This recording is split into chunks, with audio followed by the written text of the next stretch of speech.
Hey guys, welcome back to the channel. Now this video is actually inspired by a couple of conversations I've had in the last 2 weeks, and this is majorly around people who have completed their studies in the UK and rounded off their post-study work visa.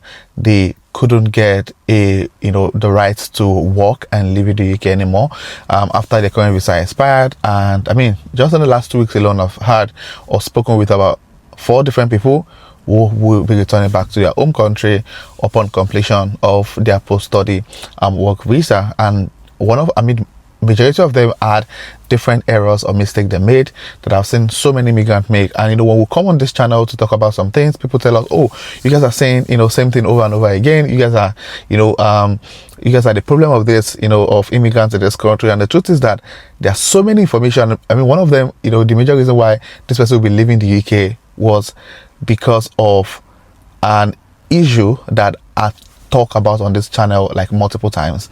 And I've seen so many immigrants make the same mistake over and over again because of lack of information.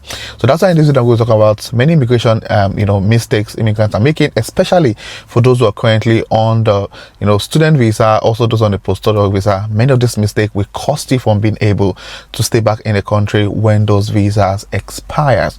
And also I've seen some mistakes made by skilled worker holders, and I mean these ones they are not just going to lose their job, they'll also be losing their rights to work in the UK. So yeah, I mean, if any of these things kind of sound interesting to you, don't go anywhere, keep watching to the end. And if you're coming across my channel for the first time, do also hit on the subscribe button to join the amazing growing family.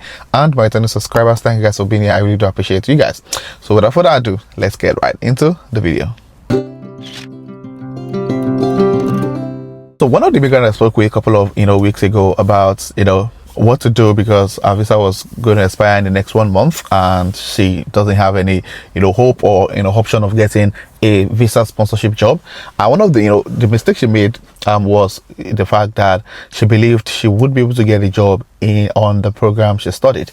Now, I mean, for those who don't know, studying in the UK as an immigrant probably costs you between, depending on when you moved into the UK, costs you between £13,000 to £25,000, depending on the city and the university. So this person, according to her, spent about £18,500 for a master's in digital marketing, and she was bent on the fact that she wants to get a job as a digital marketer that will sponsor her. And she spent throughout the period of her master's program, it was a 1-year master's program, she was going to classes back to back, building up her her skill set in digital marketing, leveraging on her experience back in her home country, Ghana. And she kept applying. I mean, after her program, she kept applying. She kept going for interviews for digital marketing role. According to her, she got a couple of offers. I mean, and none of those offers came with sponsorship. As a matter of fact, most of the offers she got were majorly contract jobs, part-time roles, that kind of stuff. And by the time we spoke, she had just 1 month left on her post-study work visa. At that time, she still doesn't have a job. I mean, the last job she did, the contract ended and it wasn't renewed. She didn't have a job. She also didn't have, obviously, sponsorship.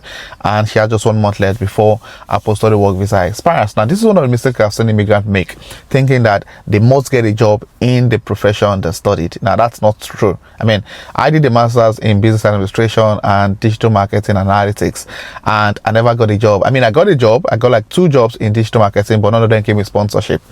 And at that time I discovered that it looks like what is in the job role that will potentially give me sponsorship would be data analytics. And I started building on my skill set. I ended up getting the job as a data analyst and got sponsored with one of the offers I got at that time. And that's just the truth. See, you don't necessarily need to get it if you're so bent about getting a job with the program you study. People are like, oh, can I spend £20,000 for a master's program and I wouldn't use that master's degree to work? If you're really bent about getting a job that would be related to the program you studied here in the UK, they probably want to rethink the program that you will be studying.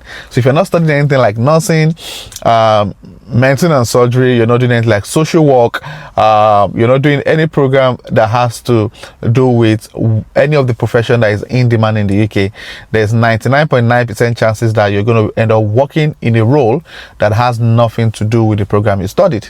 which is the situation for majority of immigrants right now here in the UK. Many of us that did social sciences program, I've seen people come to the UK to do program like political science. The chances of you getting to work in that space is extremely low. I've seen people come here to study things like mass communication. You penetrating into the media space in the UK is going to be challenging because there's so many things that is not going to work in your favor. The culture difference, the accent.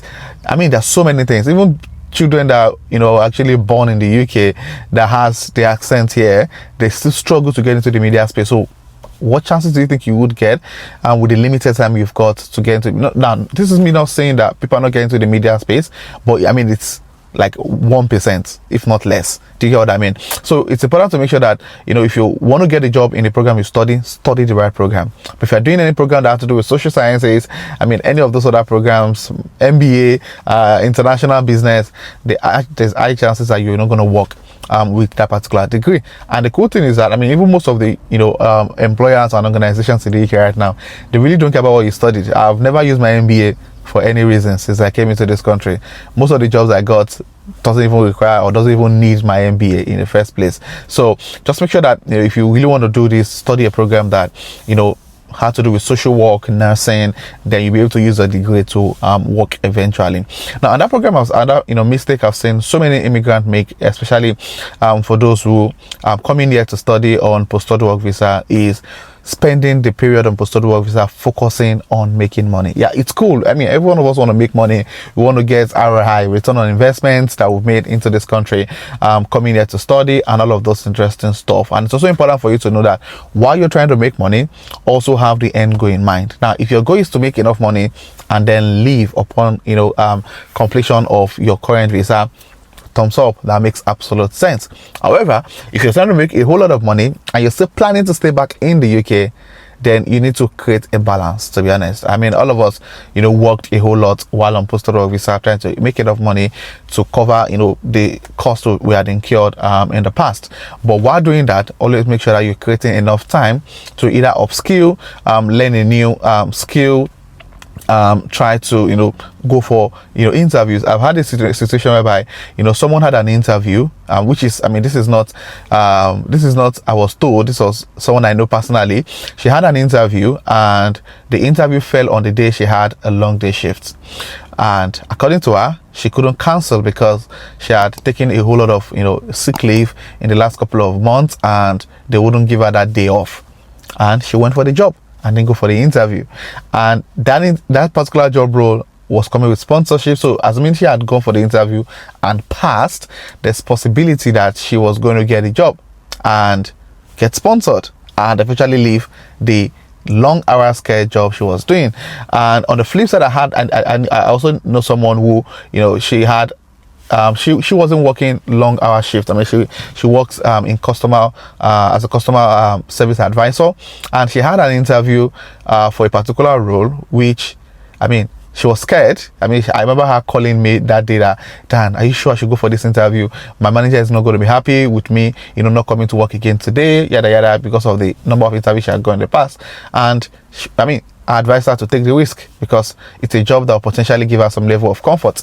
And she went for the interview. Now, just so you know, she got the job, and the job she got, she now works fully remote. I mean, she goes to the office only when she wants to, compared to the other job whereby she has to be in the office 5 days a week. I mean, even commuting to the office take her about an hour. Now, the job she does now, she even earns more than what she was earning in the previous job, and now she works fully remote. So, I mean, there's sometimes that you want to focus more on, upskilling and trying to get that particular role you've always wanted over you trying to make tons of money. The money will always come. I mean, it's the UK, you always make the money eventually. So now, please, immigrant, prioritize you getting into that space you want to get to and put in all the work required. It is really, really important. Now, one of the other conversations I've had with people mistaking immigrants are making is making certain investment when you're not 100% certain. Now, I've seen so many immigrants make investment back home, which is absolutely fantastic.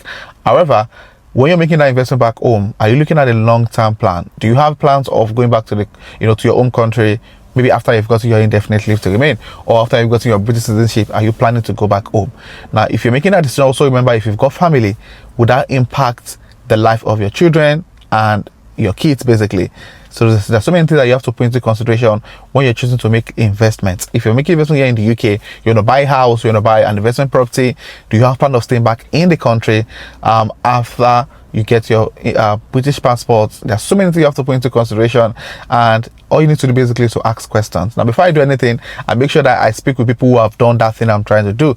When I wanted to buy my first house, I made sure I spoke with someone that, already bought a house here in the UK to learn from their mistakes. I mean, this is just common sense. You having chat with people who have done the same thing you're trying to do, so that you can learn from some of the mistakes I've made. Now, one of the investment I made some time ago, I just did it based on information I had, and I went for it. And after making that financial commitment, I then had a chat with someone and was like, oh, you should have done this other way around, this would have saved you a couple of thousands of pounds. I'm like, I never knew. So information is key. Make sure you speak with people. Don't be shy of asking questions. Don't be shy of being vulnerable to ask questions. If you don't know it, you don't know it. That's it. Just ask questions and get as much clarification as possible. So if you have any question, please say your question in the comment section. If you're coming across this channel for the first time, do what to hit on the subscribe button to join the amazing growing family. And my returning subscribers, thank you guys for being here. I really do appreciate you guys. So this will be the end of this video, and I'll see you guys in my next video. Thank you.